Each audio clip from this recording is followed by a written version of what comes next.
we are just waited for so many days.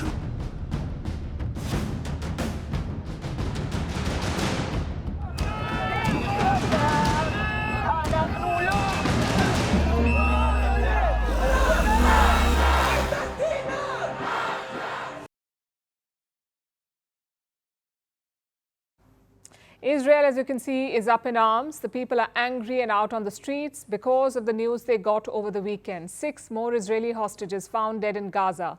For many Israeli citizens, these deaths were a tipping point. So they stepped out of their homes in the thousands to protest against their government. Most of these people are blaming one man for the hostage deaths, their Prime Minister Benjamin Netanyahu. There is widespread anger against him, and his security forces are facing the brunt of it.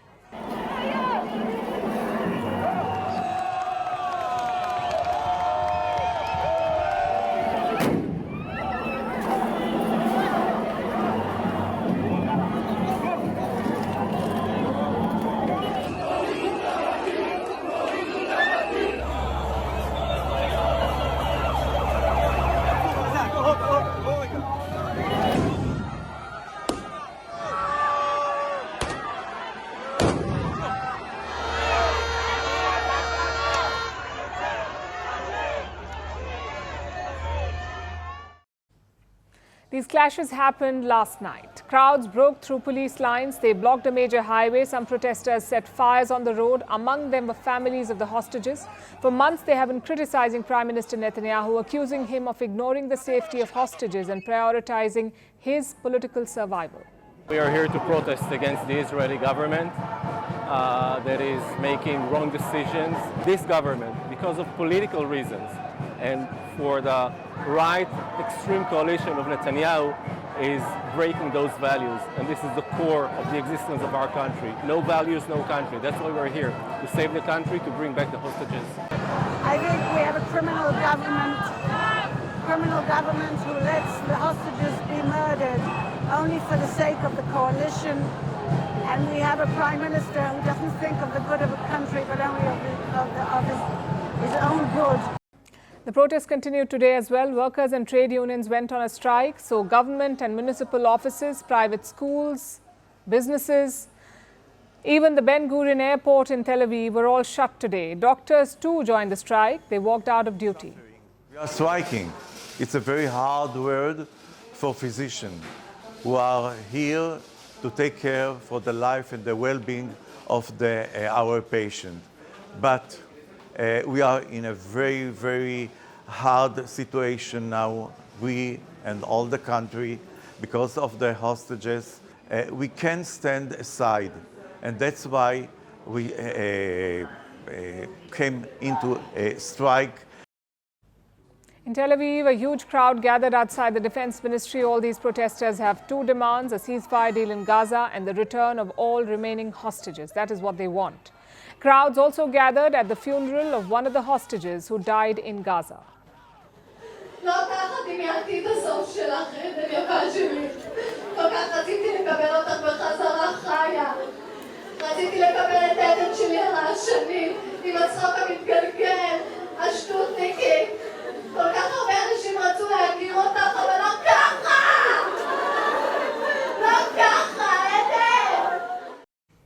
The strike was supposed to end at 6 p.m. local time, but Israel's labor court intervened. That's because the government moved court.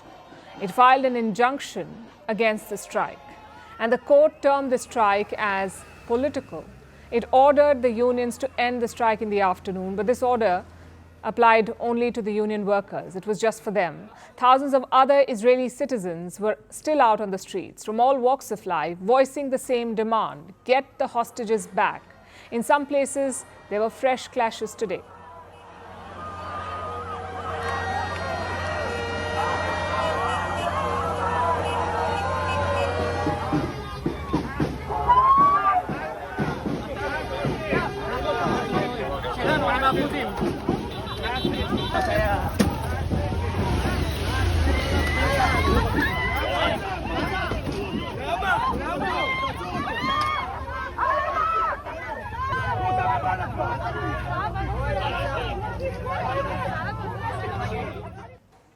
how many hostages are still there in Gaza now? An exact figure is not available. More than 200 people were captured in October last year. That's when Hamas attacked Israel on October 7th. They took more than 200 hostages. Some were returned. A lot of them died. Reports say 97 hostages still remain unaccounted for. And it's hard to get an accurate number now because the fighting is still on. It continues despite the protests. Israel is still pounding Gaza. Today they targeted a school. It was being used as a shelter for displaced Palestinians. The Israeli forces struck it. At least 11 people were killed.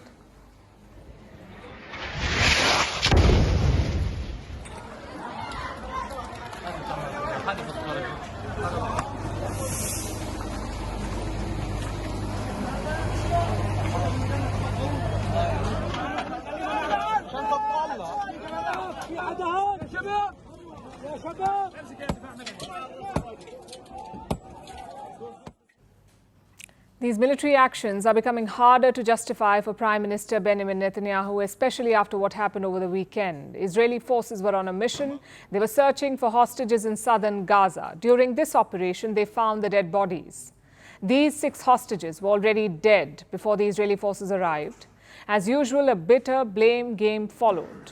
Israel says Hamas killed these 6 hostages. Hamas says Israeli gunfire killed them. An American citizen was among the victims. His name is Hirsch Goldberg Polin. He had dual citizenship of Israel and the US. His death has prompted reactions from Washington, D.C. President Joe Biden issued a statement. It said Hamas will pay for this. At the same time, the US is working on a deal. The Americans have been talking to Egypt and Qatar. Together, they are crafting a new ceasefire deal, a take-it-or-leave-it offer for Israel. And what will be the terms of this deal? A ceasefire in Gaza and an exchange proposal. Hamas could be asked to release the remaining hostages they took from Israel. In return, Israel will have to give up Palestinian prisoners. Now, for months, both sides have been going back and forth over this. But now the US hopes that mounting public pressure will force Netanyahu to accept this time. It's not a given, though. Netanyahu is yet to commit. He has called today's strike shameful. That's the word he used. He says the protest will strengthen the hand of Hamas. You see, this war has killed more than 40,000 Palestinians. But it's the death of 6 Israeli hostages that may finally force Netanyahu's hand, which says a lot about how human life is valued in this conflict. Climate change is on our doorstep. It's time for a revolution to take root.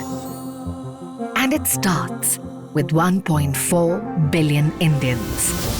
It starts with one tree for humanity, one tree for Mother Earth, one tree for our future.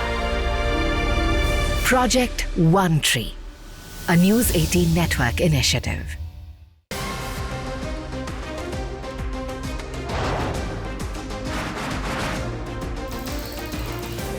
On the show today, the T20 World Cup band has moved across to the West Indies. What can we expect?